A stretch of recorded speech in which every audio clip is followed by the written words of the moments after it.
Hi, I'm back. So, kumusta man mo for the past few weeks? I hope with the videos that I posted, naarapod mo na learn, not just in understanding the self, but also in life. So, I hope no na you will continue to watch our virtual discussions for some clarifications or some topics or terms or key points na dili kaayo nato mga sabtan or dili kaayo ninyo masabtan, okay?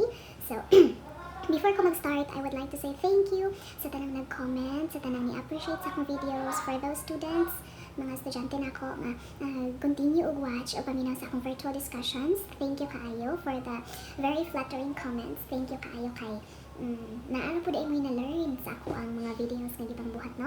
And also, hi sa kanang mga students na sa UTS na dili na ko under but still you've watched my video. Thank you kaayo. So, I hope na mahuman dyan nato ni ato ang virtual discussions, no? I hope dili kayo hectic ang schedule ni ma'am kay nakaya ra lagi ni, no? So maningkamot ra ko gyud nga maka-in touch sa inyo bisan og online na lang ta. Okay. So let's start. Ang pinakauna is Immanuel Kant. So si Kant class ang iyang view sa self, he proposes that the human mind creates the structure of human experience. Ang kani daw kuno ato ang utok, siya daw kuno maghulma or mag-build o mga human experience. So, Kant views the self as transcendental. So, ma'am, unsa man ang transcendental?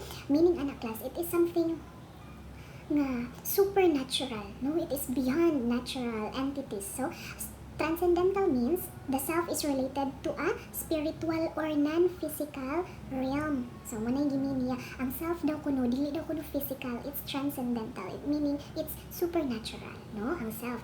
The self daw is not the body. Dili kaning lawas. Dili siya mao ang self according to Kant, no? It is outside the body. For Kant, ang self daw kuno is outside the body and it does not have the qualities of the body. Muna iyang pasabot sa self. So he also stressed that the body and its qualities are rooted to the self. Ang kani atong lawas, o unsay mga qualities sa atong lawas, ang ugat ani class or ang gisugdan ay tanan mao ang gitawag na self, no? Ang self may gigikanan sa ato ang body and its qualities. So also Kant proposes that knowledge ang kahibalo naga-bridge nagatulay sa self and the material things together, no? So now, there are two kinds of consciousness. The first is consciousness of oneself and one's psychological state in inner sense. Naa daw kunoy consciousness sa atong kaugalingon o katong mga psychological state nga naa sa atong inner. So it is what we call as empirical self-consciousness. When we say self-consciousness, you are aware of yourself. You have knowledge of yourself. The next one is consciousness of oneself and one's states by performing acts of apperception. Kani, taas-taas tayo ko ani. When we say apperception, it is a process of understanding something perceived in terms of previous experiences. So, naatay isa ka butang nga sabton or gustong masabtan, we recall or we think of the previous experiences about that certain thing. Muna siya apperception. Another thing is, apperception is a mental process by which a person makes sense of an idea. Okay? By assimilating it to the body of ideas he or she already possesses. Kung gusto ka naakay past experience about that thing, you recall the past experience and brought it into the present experience that you've had. For example, when you were young, wala kay idea unsa ang fire all about. Wala ka idea kung init ba na siya, makapasok ba na siya, dili ba na siya ikaayo. But when you touch the fire, napasok ka. The next time that you see fire, you assimilate the experience you have on your past self or past experience nga. Ay, dili na ko mugunit aning kalayo kay init man na, makapasok man na. Okay? So you brought or you have a certain knowledge using your past experiences about that certain thing. Mao na siya ang apperception. So next time, the first time nga naka-encounter ka og fire, ninggunit ka, napasok ka, ay, init di ay. So the next time na makita ka og fire, you will avoid the fire. Kay kabaw naman ka, na naman kay past experience nga, makadaot or makapasok ang fire. Ko ha? So that is apperception. Okay, next. Kant also proposes the two components of self. So, naay duha ka components ang self. First is the inner self and then the outer self. So, unsa man yung inner self? Simple.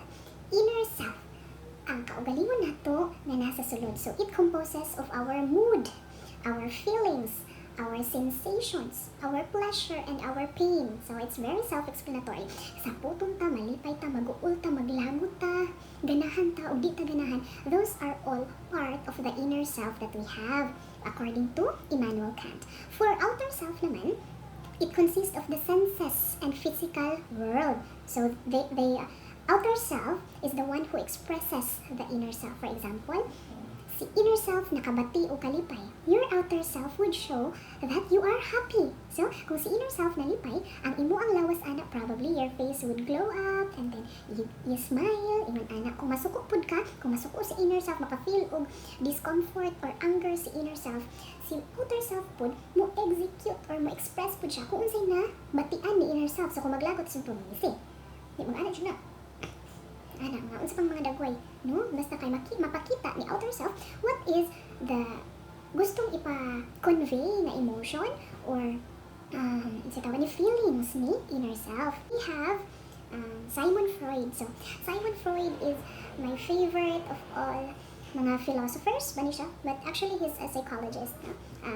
Sigmund Freud class is still very famous about his notion of psychoanalysis.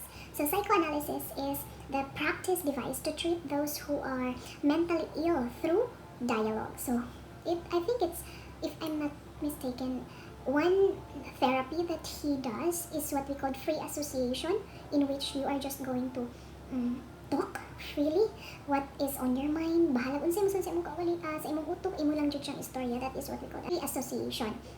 So, psychoanalysis class answered question about the human psyche. So, unsa man ang human psyche? Human psyche class or psyche itself, it's referred to as the human soul or mind or spirit. No, muna siya ang human psyche. So, in psychology class, psyche or psyche is the totality of human mind, both conscious and unconscious. When you say conscious, you are aware, and when you say unconscious, you are unaware. So now, si Sigmund Freud, na siya gitawag na tulo ka levels of consciousness. What are the 3 levels of consciousness? First, natin gitawag na conscious. Okay, so unsa man ang conscious? It is very self-explanatory. Kung may tag conscious, you are aware. So, awareness of present perceptions, feelings, thoughts, memories, and fantasies at any particular moment. So, muna siya ang gitawag na conscious. Kung sa imong una karon, kung sa imong gibati karon, aware ka, you are conscious. Mauna siya. The second one is what we call,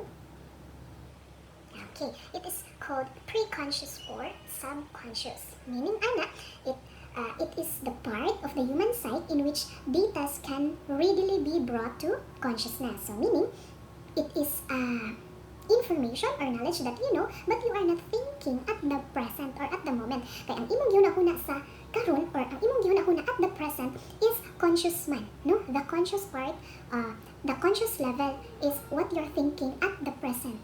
Kung maimong taog subconscious or pre-conscious, these are knowledge that you know nga kaya nimong ihatag kung pangayoon ni consciousness. For example,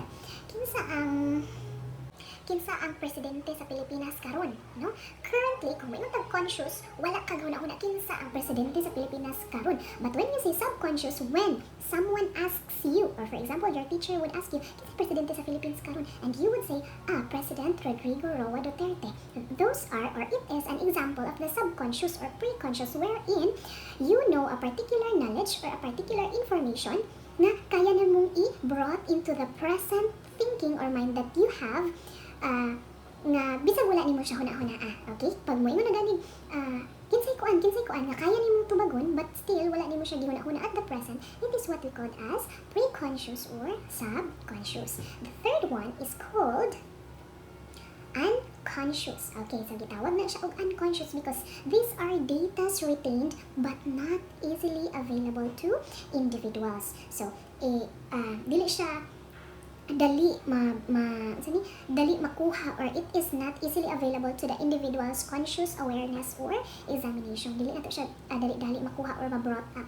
So this is the unconscious part. So it is not available to introspection. Ang unconscious, kung maimong tag introspection, it is an act or it is an activity that we are going to inspect or to assess ourselves or to open ourselves. I mean, ana mo na siya introspection. So si unconscious dili na siya, no na siya, wala na siya self-introspection, wala siya ingon ana, no? It is, ang meaning is you are unaware. For example, nakita tao, di nasuko kang kalit, you are irritable, na dahil kay dili ka ganahan sa iya, nakay-hate sa iya, you might not explain that one. So it is hidden in your unconscious, no? It is the information underlying the hate that you feel, nakatago sa inyo ang unconscious part. So okay, si Sigmund Freud is very famous also on his theory of psychoanalytic. So it is called psychoanalytic theory. So kung maingon tang psychoanalytic theory, katong tulo, it composes the human side, the conscious, the subconscious, and the unconscious. Okay, so now let's move on to the three parts of psyche or mind according to Sigmund Freud. So first is what we call the id or the ID or id. It is pronounced or read as id. So id is the pleasure principle. So siya ang tighatag og kanang kung unsay gusto sa lawas, no? Mao na siya ang id. So every wishful tanang pangandoy or gusto nimong buhaton or kanang imo ang desire should be satisfied immediately, no? Muna siya pangutok ni id, no? Muna ang iya ang function regardless of the consequence. Ang pinaka best nga example ani class is the infants. The infants are full of id, no? Ang ilaa gid class is kung unsa ila ang desire, kung unsay pleasure nila, mao gid na ilang pangitaon regardless of what are the consequences or the situation is, no? Kay ang bata or kanang mga babies, kung gutomon sila, buhilak gina sila, dili na sila kasabot nga nakanjut lang gatunaw pa si nanay og kuan kanang gatas or gatunaw pa si tatay og gatas, kajut lang hapit na dili na sila kasabot ana. Kung unsa ilang gusto, dapat makuha gid nila, mao na ang id, no? Naa gihapon ta ana bisan og mga dagko na ta, no? However, dili lang kaayo siya inana ka visible, but id still exists in our human psyche bisan og dako na ta, di ba? Kay nagdi panahon ay nga kanang gusto gyud kaayo nato din magtuman gyud ta sa ato ang gusto, no? Bahala na, no? Naay exam ugma, naay tagay, naay exam si ma'am ugma sa buntag, dayon ay tagay unyang gabi din ang tagay magbuntagay man na dili ko ka malik, bahala na, at kay gusto jud ko inom mo tagay jud ko, bahala na jud, regardless of the consequences, magtuman jud ka sa imo ang gusto, mao na ang id, or it is the part of your mind nga pleasure seeker kaayo. The second one is what we call as, gitawag nato siya nga ego. Kaila taan ni tanan, naa taan ni tanan. However, in layman's term, ang ego kay mura man nato siya unsay tawag ani kapareha, or kung may ego taas kag ego garbo, no? However, in psychoanalysis class, ego is pare-pareha ra pod anang garbo, but for the exact explanation, ego operates according to reality principle. So kung si id pleasure principle, si ego naman is reality principle. Unsa man na? Kung ingon tad na kay reality principle, it considers social realities and norms. You consider etiquettes and rules in deciding how to behave, no? Si ego ang mag-function or mag-operate kung unsa ang ato ang realidad. Okay? Gusto kaayo ka mo tagay, lami kay inom-inom, lami kaayo kanang wara ka na, lami kay party people ana. But kung ingon tag, we consider social realities and norms, etiquettes and rules in deciding how to behave. Take note the word behave, no? So bisan og gusto kaayo nimo iwara, iinom, i-disco, dance to the party, to the urge, pagkangalan nga bayi ka, mutatak gina sa atong diri. Ay, unsa pala istorya sa laing tao? Ay, ingnon unya kong igat. Ay, kanang madungog ko nga madiskuhay or manginumay. Ay, malain ang pananaw gid nila sa ako. Di gid maayo. Naka-experience mo ana? Nakasulay na ba mo nga naay butang, naganahan kayo ninyong buhaton, no? You know what are your pleasures, you know kung unsa inyong mga gusto, unsa inyong mga desires, but mapugnan ta sa norms, sa mga tradisyon, sa mga behavior o proper etiquette sa society, di ba? Ang society buot man gyud kung unsay angay ug angay natong buhaton, whether we like it or not. Being true to yourself is okay, but naagi na always but dili nato ma-discredit ang suggestions or existence sa social norms and etiquettes. Dili na to mawala. Nga naa gyud tay tao kauban aning kalibutan nga nagpuyo. So therefore, we should consider the etiquette, the proper etiquette on how to behave in a society. That is why, bisan o gusto nato, free ta to do whatever we want to do because we are a free individual, but we are restricted sa ato ang norms sa society. Dili ta basta-basta makasuot og mga sanina, no? Nga sa ganahan natong suoton. The sad thing about society is nagalabel manggod ang society. Wala ko niingon nga we should kanang kung unsay giingon gyud sa society i-follow na lang gyud kaayo, but for me personally, you can do whatever you want, pero naa mo siya consequence, naa siya kumbaga naa gyud siya underlying negative effect every time nga magtuman ta sa atong gusto. Ingon ana gyud siya, no? So it is the role of the ego. Siya ang tighuna-huna nga ang bata, the infant, nga magtuman sa gusto, kapag ka mudako-dako na siya, or mahimo na siyang toddler, maybe 5 or 6 years old, na dayon siya ego, no? Matuga na dayon siya ego. Aham na nato makita. Kanang time nga ang bata, or ang isa ka individual, na ay gusto kaayo, but mo consider na siya sa reality principle. Kung sa realidad, ganahan kayo ang bata og toys, no? Ganahan kayo dulaan. Kita siya dulaan. Ang bata nga walay ego, muyak ka gyud na og mohilak taman sa ginhawa kay gusto magpapalit og dulaan kay magtuman sa iyang gusto. But ang bata nga naay ego sa iya ang human psyche, gusto kaayo niyang dulaan. However, moingon siya, ay wala pa may money si nanay o tatay, ay sunod na lang basta daghan nami or nanami extra nga money.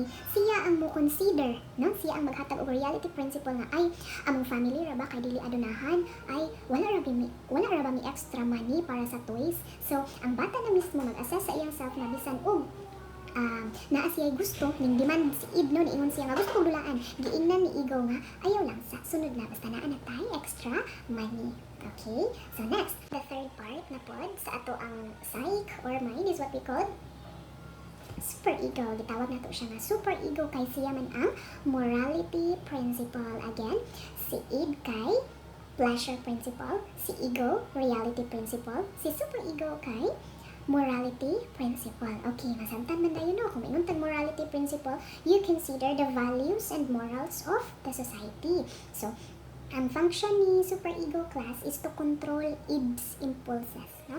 Siya ay mo control sa impulse ni id, sa kagustuhan ni id, no? So man na kanan silang tulo class, magdula na sa ato ang diri always, no?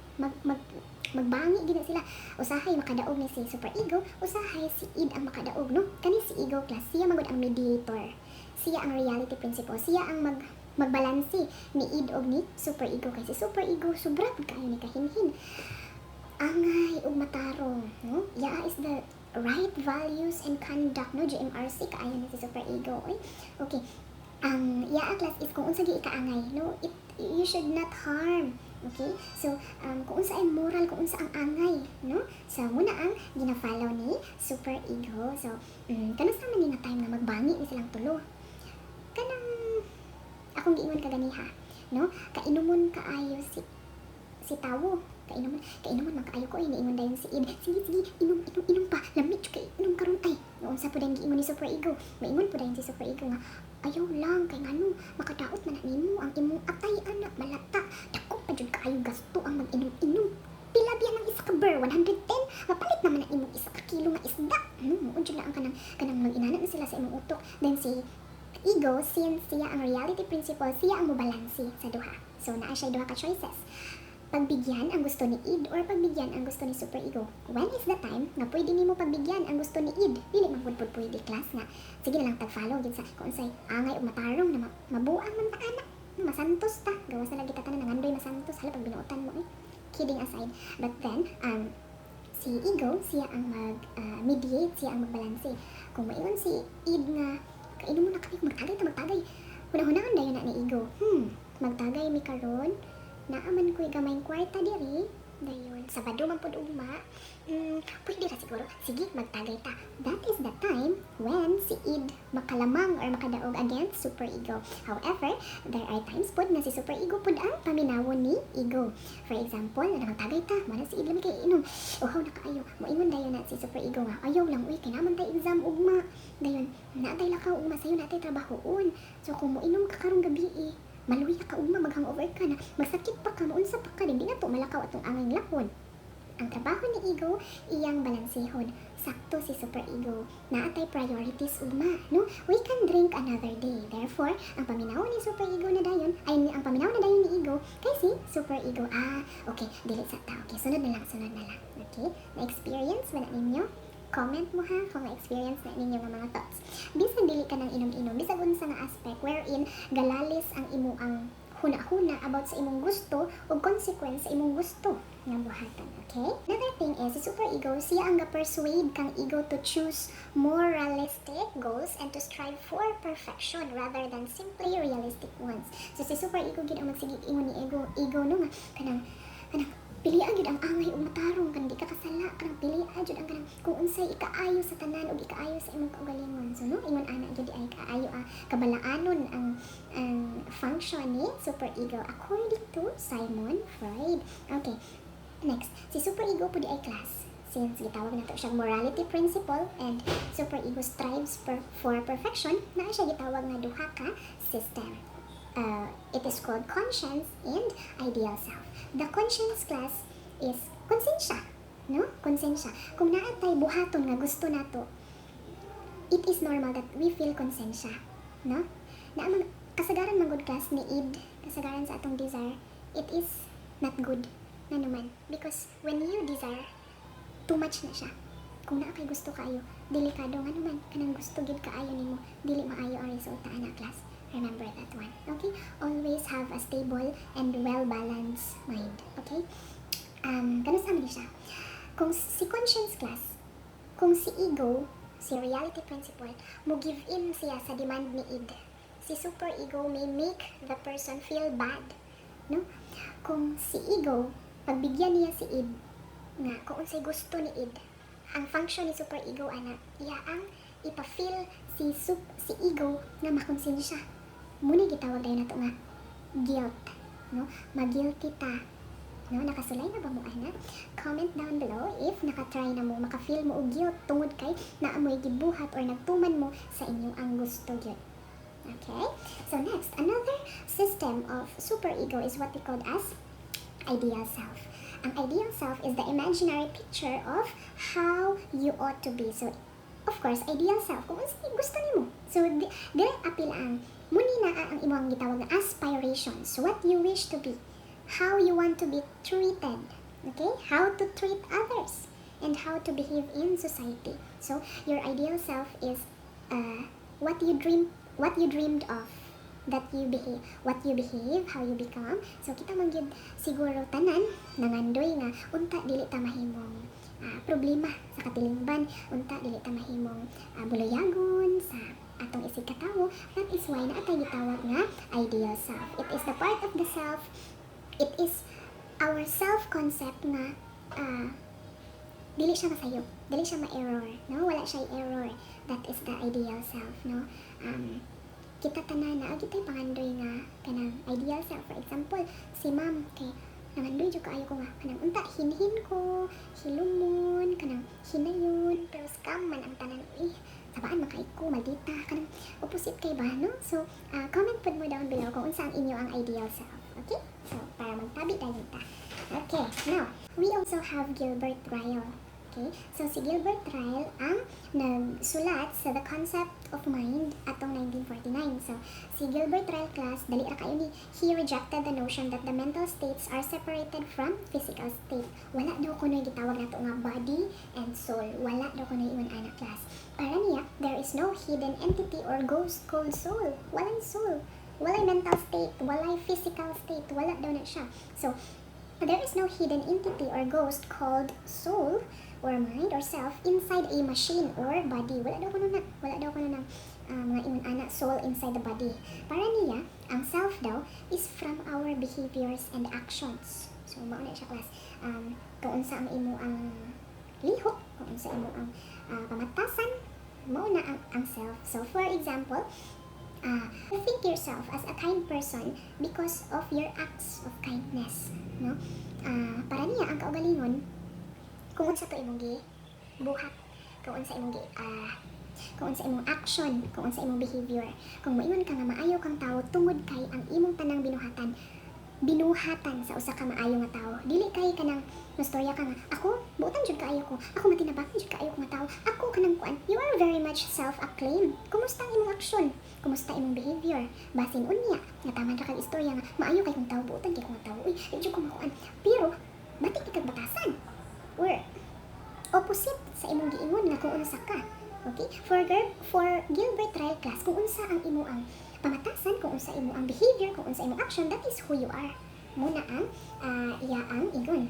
Muna iyang notion, no? So in Ryle's view class, your actions define your own self-concept of self.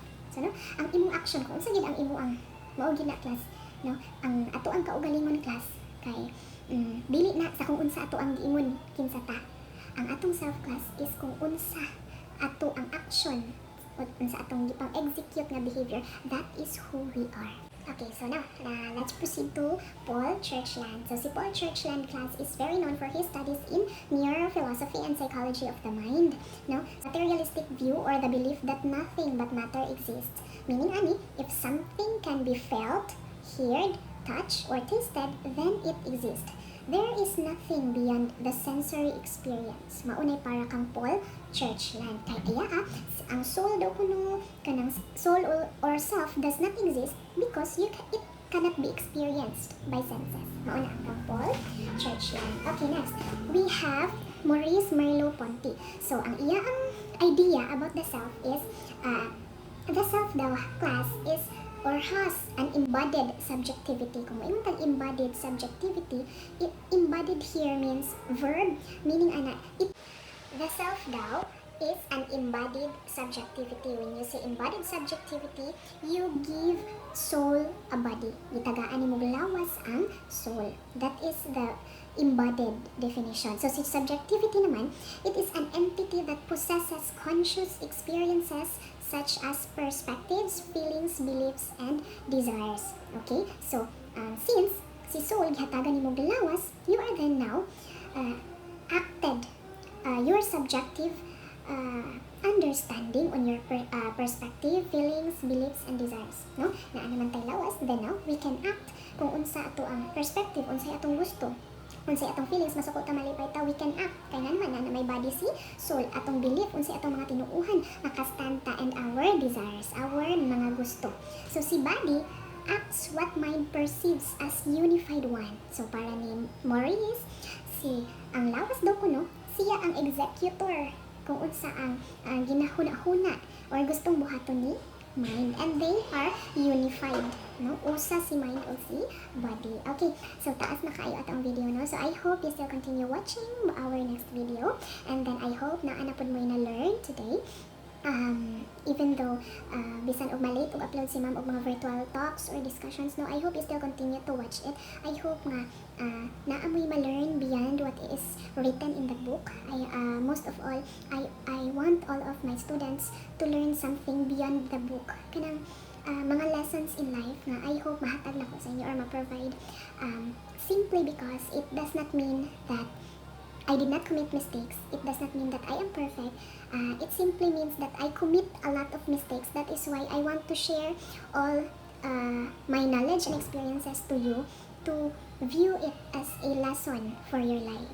Okay? So, our next discussions, you still meditate and self-assess kung kumusta na ba mo, and asa na tanga part sa ato ang pagsabot sa atong kaugalingon, no? And I hope na magustuhan ra pud ninyo ako mga videos na ginamig. So thank you so much for the very warm comments and for the very heartwarming kaayo ang inyo ang mga comments ako. Nag-thank you, happy ko kay kanang sabot ra po di ay mo, nara po di ay mo na-learn sa ako ang mga yaw-yaw, no? Mga saba ra ba ko sa akong video, no? So, still thank you kaayo because you patiently watched my video. So, thank you so much and bye-bye!